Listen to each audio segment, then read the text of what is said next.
Next award اس lady کے نام، اس بہن کے نام، اس آقا علیہ الصلوۃ والسلام کی امت کی اس بیٹی ماں کے نام، جنہوں نے سیدہ کائنات سیدہ خدیجہ الکبریٰ،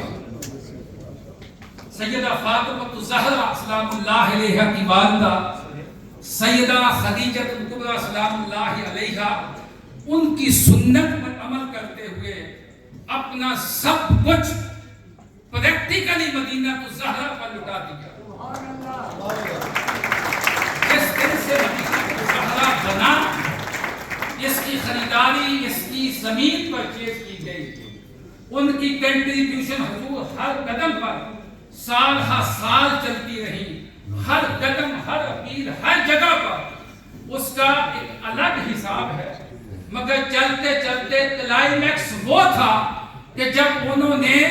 اپنا پورا گھر بیچ کر مدینہ الزہرا کے لیے حفاظت کی۔ اس بہن کا نام، ہماری بہن، ہماری باجی اسما پنوار، وہ تشریف لاتی، ان کے لیے بھرپور کلیپیں حضور شیخ الاسلام سے باجی اسما پنوار کے لیے، پنوار کے لیے باجیاں کھڑی ہو کے ان کو ویلکم کریں۔ یہ اتنی عظیم بیٹی ہے، اللہ کی عزت کی قسم، اتنی عظیم ہے ان کی قربانیوں کی داستان میرے پاس الفاظ نہیں کہ جنہوں نے اپنا سب کچھ مدینہ الزہرا کے اوپر اور سیدہ کائنات کے نام کے اوپر لٹا دیا۔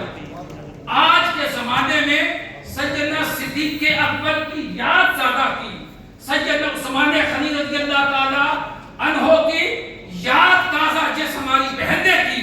سیدہ خدیجہ الکبریٰ کی یاد جس نے تازہ کی، اور سب کچھ لٹا دیا۔ اور آج بھی حضور جو کچھ گھر میں تھا، انہوں نے بتایا کہ سب کچھ اپنی جولی میں لا کر اپنی اس وقت جہاں پر بیٹھی